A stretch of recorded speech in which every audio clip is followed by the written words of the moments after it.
Hi, I'm Andre. As you requested, here's my spoilers review for the Power Ranger movie. And for some reason, I really want some donuts.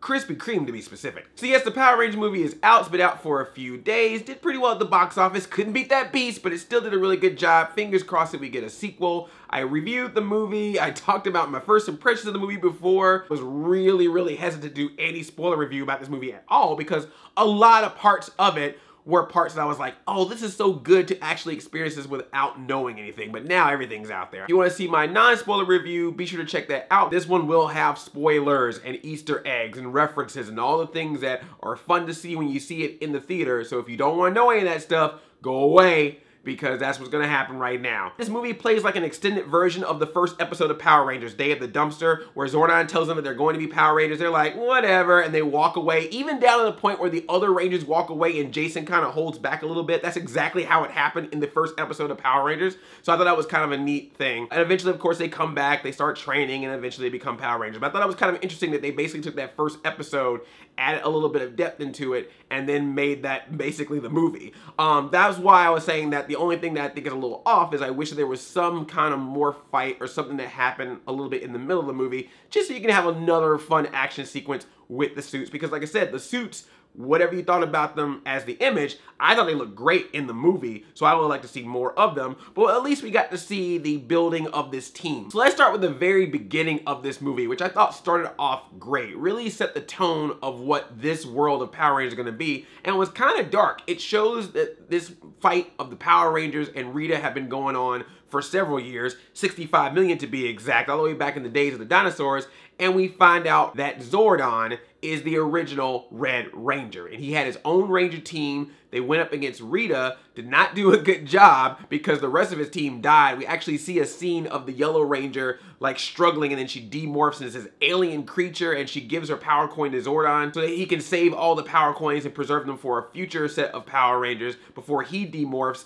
and you see Zordon, and it's Bryan Cranston in blue makeup and everything, and then he is on the ground struggling, and right above him is Rita, dressed as the Green Ranger. Yes, Rita Repulsa is the Green Ranger. This is something I've been having a theory about since the first time we saw her outfit in all green in those first photos of Elizabeth Banks. Rita Repulsa is the Green Ranger. She was part of the Power Rangers team, but something has happened. She has separated. She wants to have more power. She's turned evil. The other Rangers are dead. Zordon gets trapped into some place because a meteor hits the Earth, and Rita is knocked into the water, never to be seen again until now. I just love this whole scene. It was dark. It was gloomy. It really showed how different this version of Power Rangers was. I mean, maybe it's just me, but you remember that fan film that came out, that Power Slash Rangers fan film that people had a whole deal about? Either people really loved it or really hated it.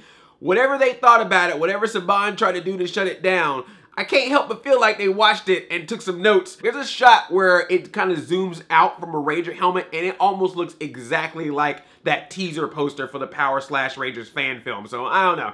Maybe I'm just reading too much into it, but I felt similarities. Saban's just like, shut that fan film down! But before you do, hold on a second. Let me draw this real quick. I am Saban. We then get to meet the Rangers individually throughout the course of the movie. Jason, the Red Ranger, football player, the star quarterback of Angel Grove High School, who pulls a prank, steals the other school's mascot, which is a bull. But when they get busted, they try to get away, so Jason and his friend jump into his car, a red Ford Ranger.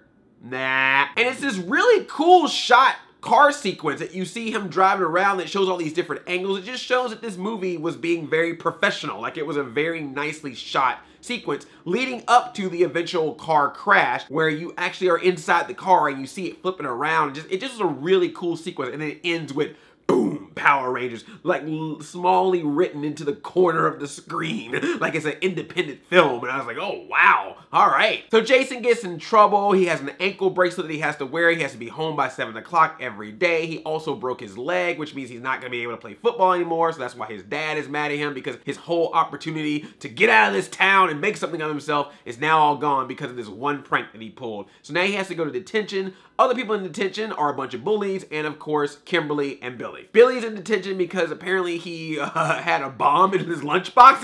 He like blew up his lunchbox in his locker, and that's what got him in detention. And Kimberly is there because she apparently shared a photo of one of her friends. She showed that to her friend's boyfriend, but then he showed it to like everybody. And they never show what the photo is, but I'm assuming it's something a little provocative, and it got her in trouble. And she also punched the dude in the face that shared the photo after she shared it with him. And this is kind of a convoluted story for Kimberly. On one hand, she did share this photo with this guy, and then he shared it everywhere, and it's this photo of her friend.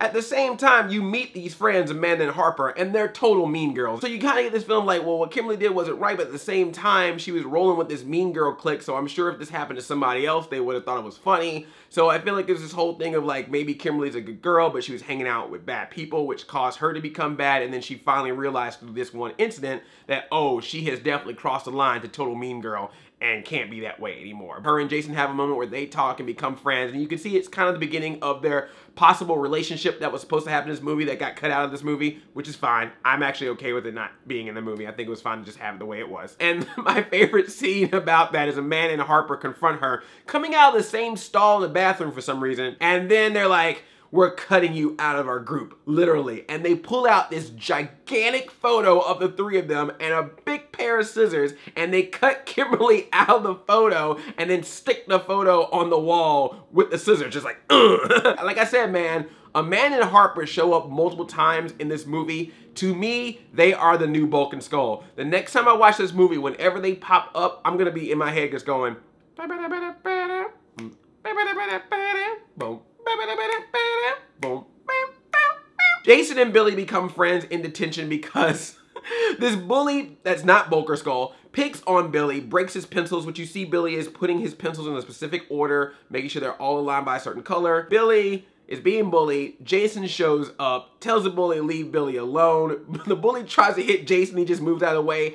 And then you get one of the best hand slaps, I mean open hand slaps in a movie I have heard in a long time, complete with just that sound effect. Jason just throws that hand back and just goes whap and smacks this dude right in the face, and I was just like, damn, this ain't your daddy's Power Rangers. I want someone to win an award just for the sound effect of that hand slap, because it was just like, you felt it. That dude got slapped hard. What did the 5 Rangers say to the face? Slap! Unity!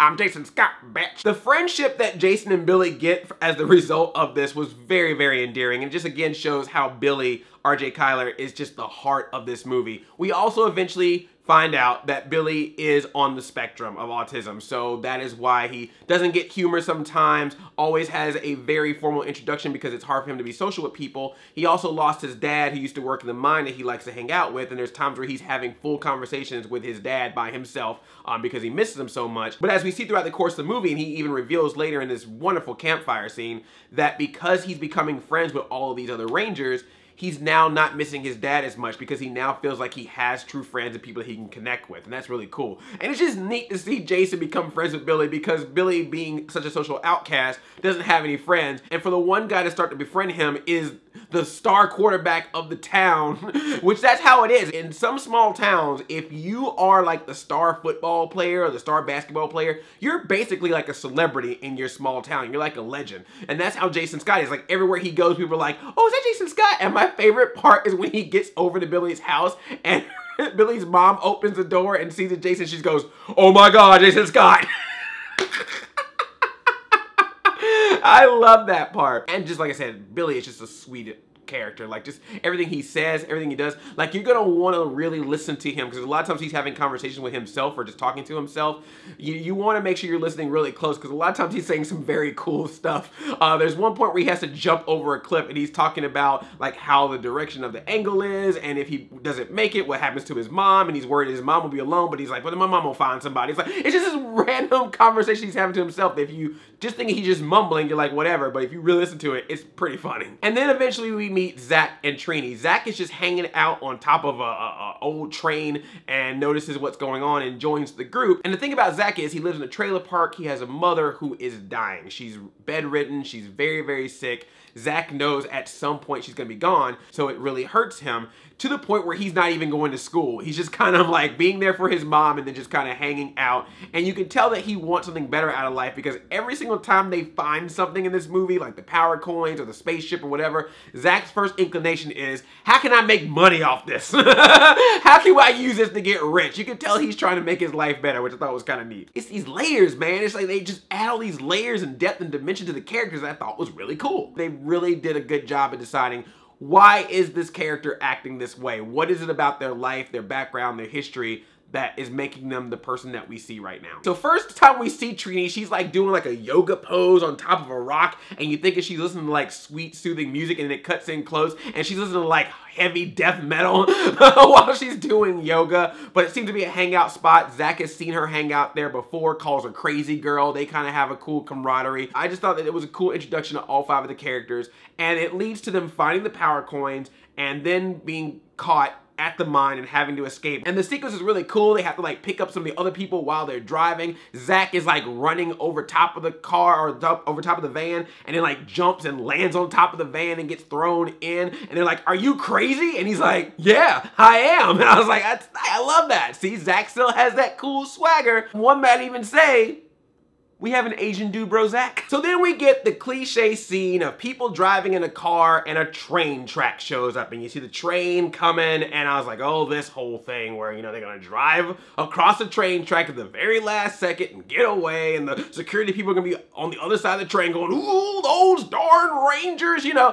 that whole thing. And they try to cut across this train track, and that train said, nope, boom! And I was like, whoa, and you see the car flipping, and they're all in the car, and they're just, they're dead. Like, it's like, if they didn't have those power coins with them that protected them through all this, they would be dead. It was insane. But I gotta give them props. That was a complete surprise. I did not think that was gonna happen. It was nice that they surprised us with this, and particularly for a Power Rangers movie, to surprise you, that's impressive. So then we get a lot of stuff that you see in the trailer before, them realizing that they have the power coins, it's making them stronger, doing weird things. The bully that tries to headbutt Billy gets fallen to the ground. Although I do like what happened after that, because everyone was like, oh man, Billy beat up Kowalski, or the bully or whatever. And then he's like hanging out in the lunchroom a little bit later, just talking to everybody, and they're all like, oh, Billy's awesome. And then when Kimberly comes over to talk to him, they're like, oh man, Kimberly's talking to Billy. Billy is so cool. Like, that whole scene is hilarious. I love that. Alpha 5, again, I thought was a lot cooler in movie than I thought was going to be when I just saw that image of him. He's got these arms that stretch super long and are able to grab people. He's very funny, has a lot of cool, funny lines. He doesn't look as pregnant in the movie as he did in that image. So, good character. And Zordon was really good. Like I said, he had to give a lot of exposition in the movie, but Bryan Cranston, of course, trained, wonderful actor. And I do love that whole effect of Zordon being trapped in the ship and his head can just kind of float across the ship's walls. I just thought that was a nice upgrade to the Zordon in the big, you know, plastic tube bubble. They're supposed to morph, and they can't do it. They can't morph until they are one with themselves, one with the team. So all this time they're training, they're in this pit, working out, fighting these hologram putties. But Zordon is like, y'all gotta get this right, because Rita's coming, and like in 11 days, she's gonna get this Zeo crystal from the ground and destroy your world. Oh, the Zeo crystal, let's talk about that. The reason that Rita wants more power is because there are apparently Zeo crystals, one in every planet where there is life on the planet. So when she returns, her whole mission is to find the Zeo crystal, bring back her monster in command, Goldar, to go down and grab it. But of course, if she pulls a big giant crystal from the middle of the earth,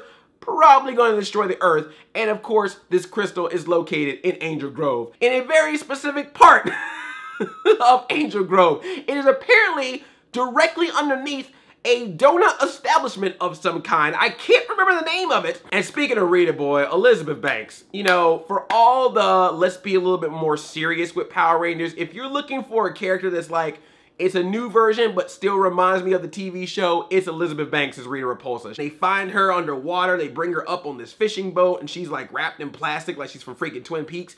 And then this cop comes down and tries to investigate what's going on, and then of course she just goes, rah! Like jumps up and kill him. Rita is a straight up cop killer in this movie. She kills like 2 or 3 cops in this movie. Like she kills a guy that finds her dead body. She kills a cop in a jewelry store. There's this one scene where she's in a jewelry store and the cop is like shooting at her and she moves moves her staff, and at one point her staff moves and the bullet bounces off of her staff into a random bystander nearby and shoots him in the leg, and he's all like, ah, I'm like, dang, Rita, can you get much worse than that? And then the next scene is just Rita walking outside with the whole jewelry store on fire. I don't see any of the people from the jewelry store outside when it's on fire, so I'm gonna assume that she just burned those people alive. I'm sorry, but Rita just straight up killed like 5 people in the jewelry store for no reason, just because she needed gold. And the reason why she needs gold is because the more gold that she gets, the more that she can have to create Goldar.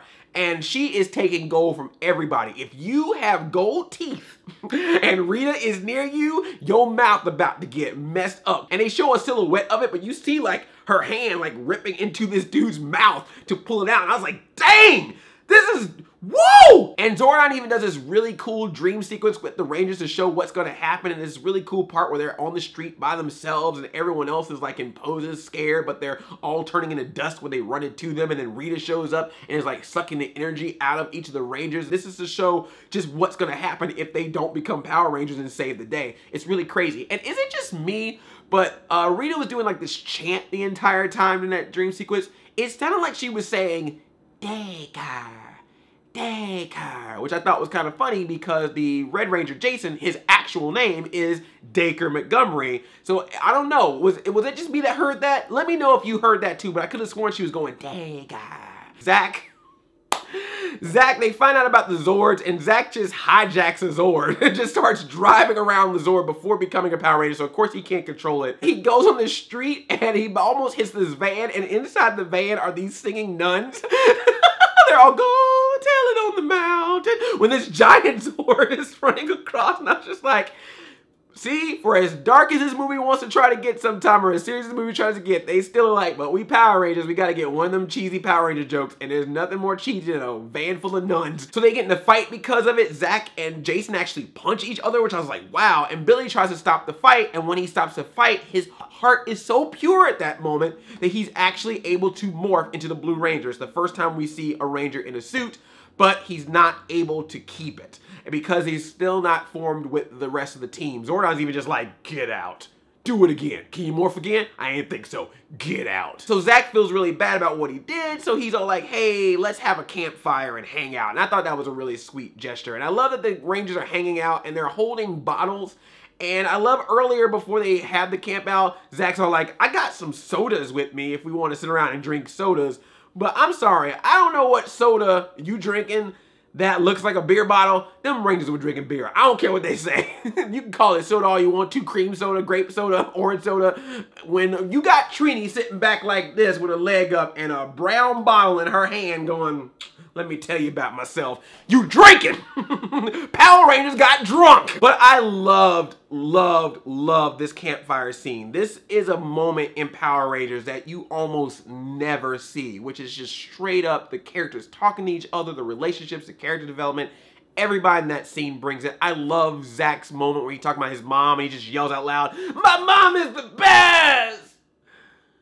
But she's dying. I'm like, oh, Zach! The feels. And then Billy makes a joke. I love country music. I'm gonna reveal that to you. And they're all laughing, and he's like, and also I don't miss my dad because you guys are my friends. I'm like, God dang it, man. And then Trini at one point, she goes, after this is all over, are we just Rangers or are we friends? And I'm like, stop it, the feels. And this is where we get the moment that you've probably heard about in the news. Trini talks about how she's having problems at home because she keeps having to move around. It's like her 3rd school that she's been to in 3 years. Her parents want her to be more normal and are worried about the relationships that she has. And Zach asks her, oh, boyfriend trouble? And she's like, yeah, well, sure, whatever. And he looks at her again and he's like, girlfriend troubles? And then she's silent, and then she starts going this whole speech about how her parents are really normal. They like to use labels. She's still trying to identify herself, and they don't understand. And she's basically telling them that she's trying to figure out her sexual identity and that she's possibly gay or bisexual. Now, here's the thing about that scene. I saw the movie before the news came out about this part of Trini's character, so it was a straight up reveal to me when I saw it in the movie, and I was like, wow. My heart was just like, oh, because I thought it was well done. I thought it was interesting that Power Rangers, again, adding more diversity to their lineup, added something like this. Considering that it's never done anything remotely close to this. But then this news came out and everyone knew about it, and it was kind of weird for me because on one side, I kind of understand why news outlets want to talk about this. It was a story that they definitely wanted to put out there because they thought it was a really cool thing, but at the same time, there was something kind of magical to me about seeing it happen in the movie first. Sometimes it adds extra expectations of what you think should be in that scene as opposed to just accepting the scene for what it is. I thought it was a very powerful scene.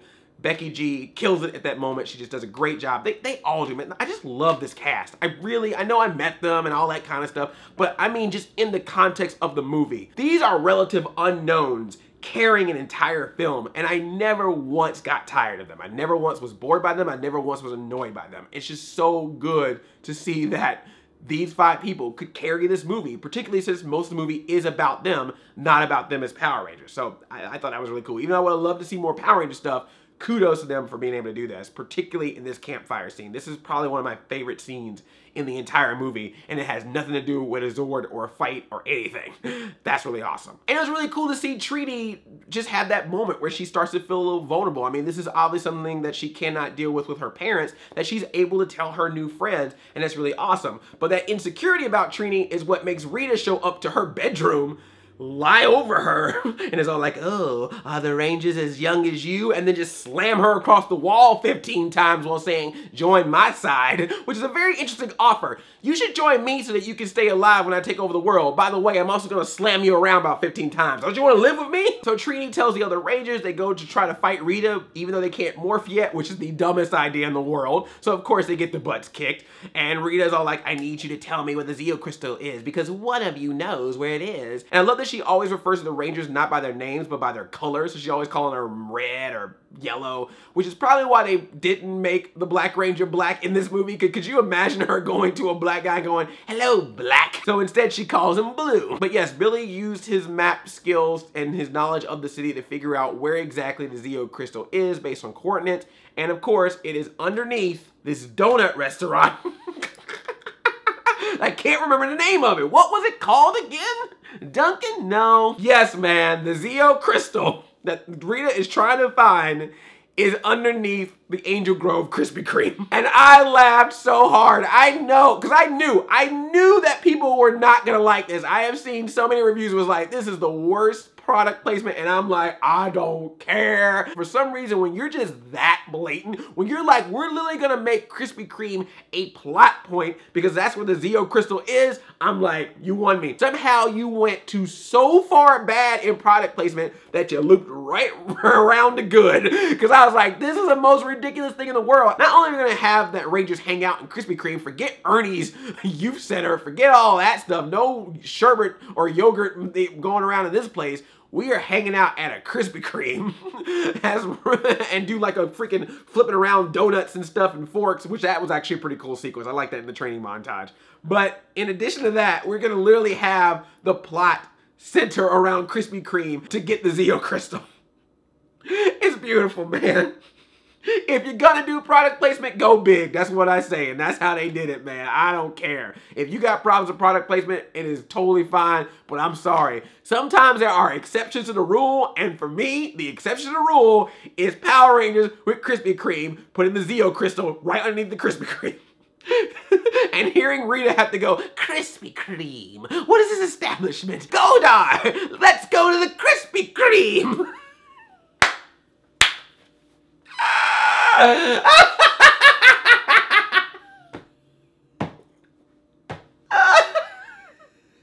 Krispy Kreme is the best! And again, to show this Rita ain't playing around, she's like, well, you know, you guys gave me the information I need, but if I don't, like, try to do something evil to you, Zordon will think I'm kind of getting a little soft. Man, this movie just knows how to randomly throw out a surprise. And you hear this background music, stand by me, and I'm like, oh shoot. I knew that somehow Zordon was gonna bring him back, but I was like, no, don't you do it. Don't you do it, stand by me. Man, between you and Final Fantasy 15, dude, that song. Billy hugs Jason, which is so sweet because earlier in the movie, Jason hugged Billy and Billy was like, please stop touching me, because he wasn't used to people touching him, and now he's totally fine for a full embrace. It's just Billy is the glue in this movie, man. So now it's morphin' time. The Rangers step on their little pods. No, there are no morphers in this movie. Get over it. And they morph into the Power Rangers. They do their slow-mo walk, and they jump out, fight some putties for a very short time period. Wish the fight was a little bit longer before Zach comes out with his Zord, just mows everybody down with the Zord, and then the other Zords are called, and we get that special, like, just this is Power Rangers moment where you have the Zords running side by side. It looks almost exactly the way that the Zords ran side by side in the original Mighty Morphin series. And right at that moment, go, go, Power Rangers! And just everyone in the theater was just like, yeah! And what I loved about it, I mentioned this already in the non-spoiler review, I love that they used the original 1995 movie Power Rangers orchestra version of Mighty Morphin Power Rangers theme song as opposed to doing some remix or something like that. That was really, really cool. And you get the big fight with the Zords fighting Goldar, and it was really cool because a lot of times they were using the Zords separately as opposed to having them be the Megazord. They didn't become the Megazord to the very, very end. So I thought it was cool when it did stuff like Kimberly would fly down with the pterodactyl and pick up Billy with the Triceratops and throw him at Goldar. Or there was a time where she flew down, grabbed the Tyrannosaurus with the pterodactyl, and then when he was raised up, he pulled out some cannons, started shooting at Goldar. Red Ranger saves his dad. And you get this moment where you feel like the dad knows that the Red Ranger is his son, but he never says it, but he's just is proud that the Red Ranger helped save him and is doing good for Angel Grove. So I thought it was nice. And there's this sweet, beautiful scene where they're side by side, form a line, and they're trying to protect the Zeo Crystal, and Goldar is pushing them back and back into the hole, and they're just standing there.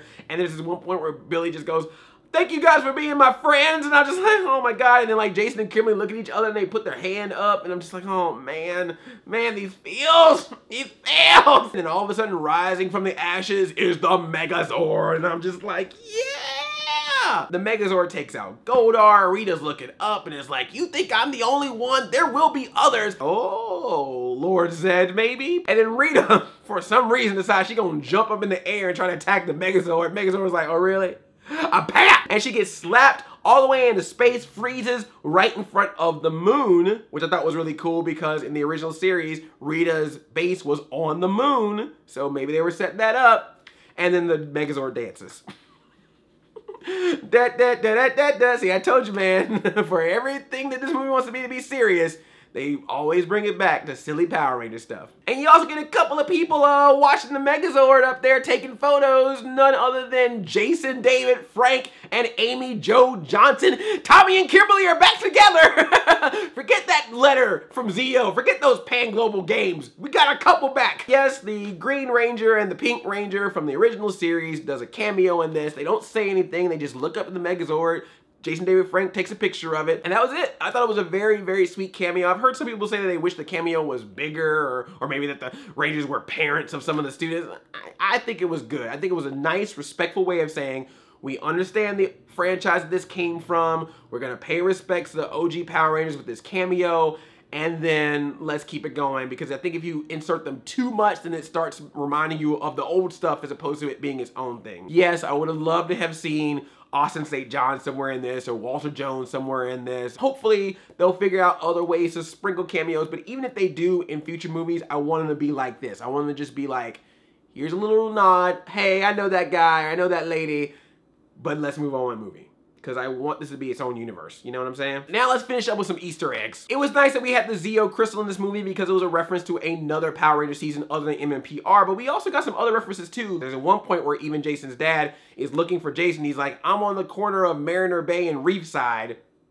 Lightspeed Rescue, Dino Thunder, what? I knew that from reading Wikipedia, but I heard the names, so it still counts.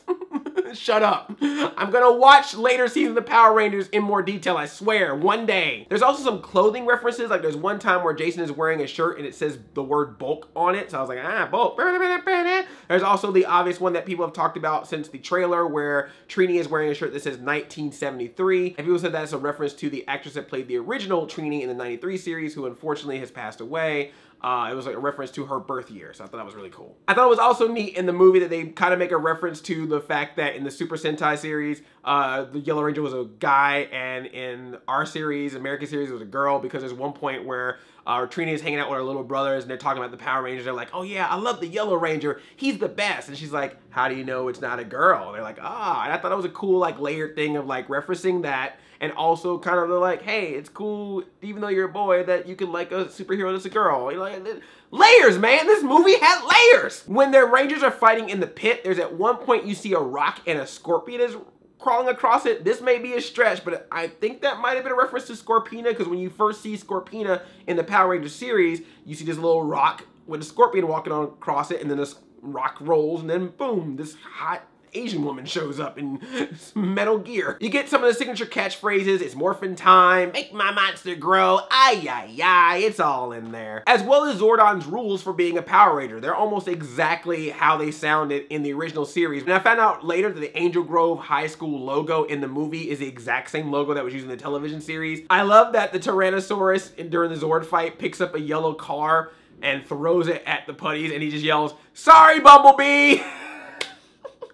Because the Transformers and the other ones with the robots, that's cute. There's also some toys sprinkled around in the background. You can find like a squat and a Finster and a Babu toy. Someone even said they saw a putty action figure in the background in one of the scenes, so that's kind of neat. This might be a stretch, but there's one point where Kimberly throws a paper at Billy and he opens it up and the paper says, "We should start a band." So Naomi Scott, who plays Kimberly, she was in a Disney Channel original movie called Lemonade Mouth, where a bunch of misfit kids start a band.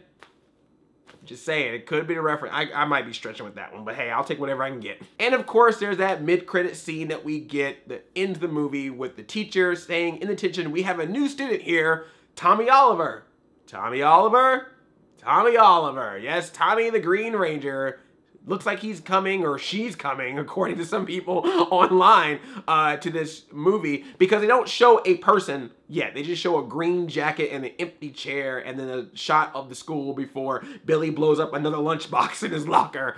So we don't know who's playing Tommy yet, but it was referenced in this scene that Tommy is coming, so I'm pretty sure if we get a sequel to Power Rangers, it's gonna be about that evil Green Ranger. But I'm curious, by Tommy not being in that room, has Tommy not shown up yet, or has Rita already started her plan of transferring the Green Ranger power to someone else to make her evil Green Ranger? Maybe Tommy's already caught.